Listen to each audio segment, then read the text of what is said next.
السلام علیکم ناظرین، آر نیوز کے ساتھ میں ہوں عابد حسین۔ آج میں آپ کے لیے جو ٹاپک لے کے آیا ہوں وہ ہے پاکستانی عوام، پاکستانی قوم کے حوالے سے، مہنگائی، بے روزگاری کے حوالے سے۔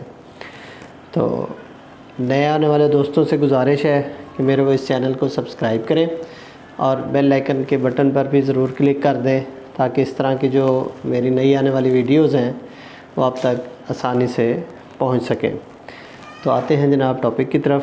ٹاپک کچھ اس طرح ہے کہ تھوڑا سا صبر کریں۔ کچھ دن پہلے سے ہمارے قومی اخباروں کی شہ سرخیاں وزیر اعظم عمران خان صاحب کے حوالے سے منسوب تھیں کہ آپ تھوڑا صبر کر لیں، بس پھر سب ٹھیک ہو جائے گا۔ الفاظ ہیں جو آج سے 3 سال پہلے انہوں نے اپنی خطاب میں قوم سے ارشاد فرمائے تھے۔ قوم نے دیکھ لیا ہے ان 3 سالوں میں مہنگائی، بے روزگاری اور امن و امان کی صورت بالکل خراب سے خراب تر ہوتی چلی جا رہی ہے، اور عوام کا یہ سمجھنا تھا کہ شاید پی ٹی آئی حکومت ان سب پر قابو پا لیا کرے گی، لیکن ایسا کچھ ہمیں نظر نہیں آ رہا۔ ہر صبح کسی نہ کسی چیز کی قیمتوں میں اضافے کے بارے میں ہمیں خبر ملتی ہے۔ کبھی جناب پٹرول کی قیمت بڑھ گئی ہے، کبھی ڈیزل کی قیمت بڑھ گئی ہے، اگر یہ نہیں بڑھی تو پھر گیس، بجلی اور ان سب چیزوں کی رفتہ رفتہ چیزیں بڑھتی جا رہی ہیں۔ پٹرول گیس پہ آ جائیں تو پوری دنیا میں پٹرول، ڈیزل، پیٹرولیم مصنوعات سستی ہو رہی ہیں۔ ہماری یہ بدقسمتی ہے کہ ہمارے ہاں ان چیزوں کا اضافہ ہوتا جا رہا ہے، وہ بھی ہر 15 دن بعد۔ اور کہا جاتا ہے کہ جب پیٹرولیم مصنوعات کی قیمتوں میں اضافہ ہوتا ہے تو اس سے مہنگائی کا ایک نیا طوفان آتا ہے جو عام آدمی کو برداشت کرنا پڑتا ہے۔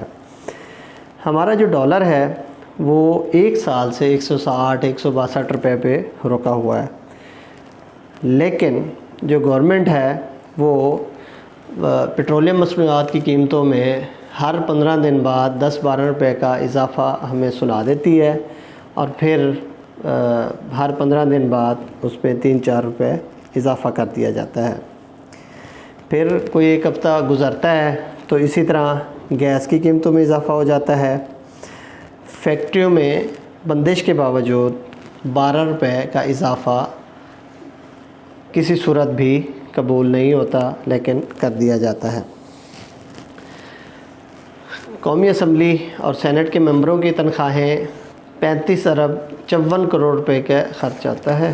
قومی اسمبلی اور سینٹ کے ممبروں کی تنخواہوں پر 35 ارب 54 کروڑ روپے خرچ آتا ہے، جن کی کل تعداد 1195 کے قریب ہے۔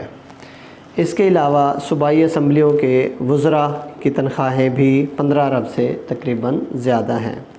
یہ غریب ترین ملک ہے، ٹھیک ہے، اور جس کو ریاست مدینہ کا بنانے کا خواب دکھایا گیا۔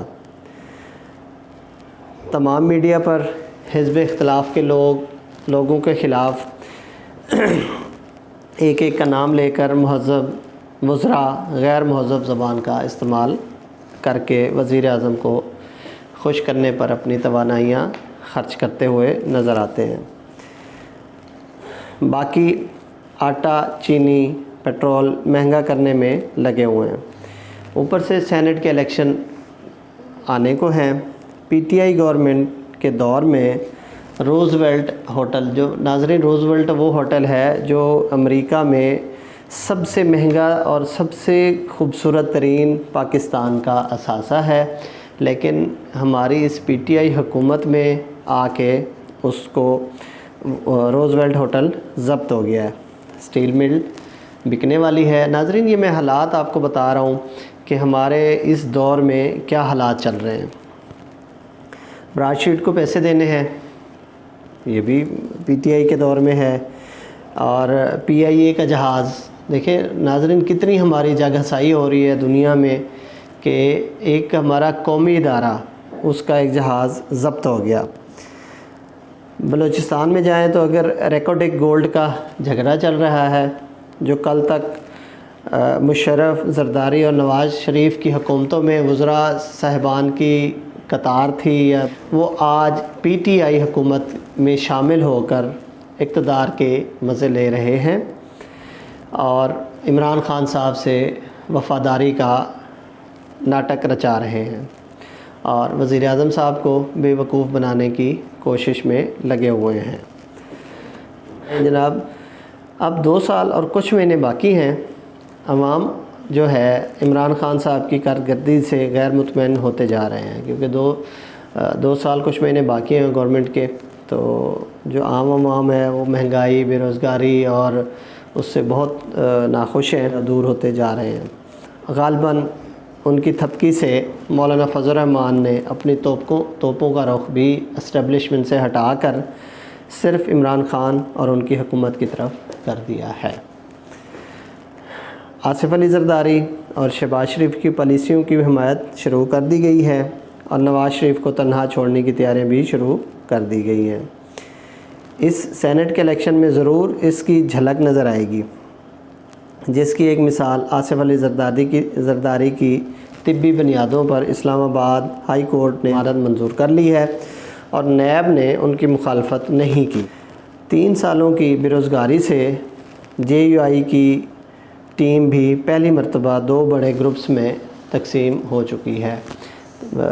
جے یو آئی فے، جس کو مولانا فضل الرحمان لیڈ کر رہے ہیں، ان میں بھی گروپ بندی کا حساب کتاب ہو گیا ہے، جس کا ایک دھڑا پی ٹی آئی کا حامی نظر آتا ہے اور وہ مولانا صاحب کو برا بھلا کہہ رہا ہے۔ عن قریب وہ جے یو آئی کے ناراض دھڑے کو ملا کر قبضہ کرنے کی پوری کوشش کریں گے۔ ان حالات میں ظاہر ہے کسی کو قوم کی فکر نہیں، سب آپس میں لڑنے کے موڈ میں ہیں۔ قوم کی کوئی مہنگائی ہے، بے روزگاری ہے اور عام آدمی کا کسی کو خیال نہیں ہے، ڈیلی فاقہ کشی ہو رہی ہے، کچھ بھی نہیں۔ سب لوگ اپنے اقتدار کی ہوس کے بھوکے ہیں اور اقتدار میں ہی رہنے کو پریفرنس دیتے ہیں۔ 70 سال سے قوم یہ تماشا دیکھ رہی ہے۔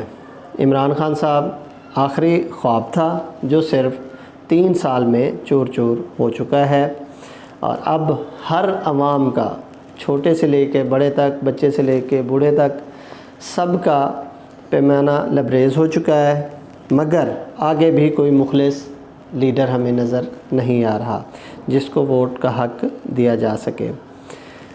تو یہ حالات چل رہے ہیں ناظرین پاکستان کے، اس ملکی حالات کے۔ جو ہمارے وزراء ہیں، جو ہمارے سیاستدان ہیں، وہ آپس کی لڑائیوں سے فارغ نہیں ہوتے۔ عوام کا، عوامی مسائل کا کبھی آپ نے نہ تو حکومت کی طرف سے آپ نے دیکھا ہوگا کہ کسی وزیر نے کوئی ادراک کیا ہو کہ آج یہ مسئلہ ہے، جب وہ صرف اپنے اقتدار بچانے کے چکر میں ڈے 1 سے مطلب وہ اپوزیشن کو برا بھلا کہنے لگے ہیں اور آج تک اسی برا بھلا ہی کہہ رہے ہیں کہ ہمیں یہ فلاں چیز ورثے میں ملی، ہمیں فلاں چیز ورثے میں ملی۔ اپوزیشن ہے وہ بھی اپنے اقتدار بچانے کے لیے، اپنے اقتدار میں آنے کے لیے لگی ہوئی ہے کہ جی عمران خان صاحب نے یہ غلط کیا، یہ کیا، یہ کیا۔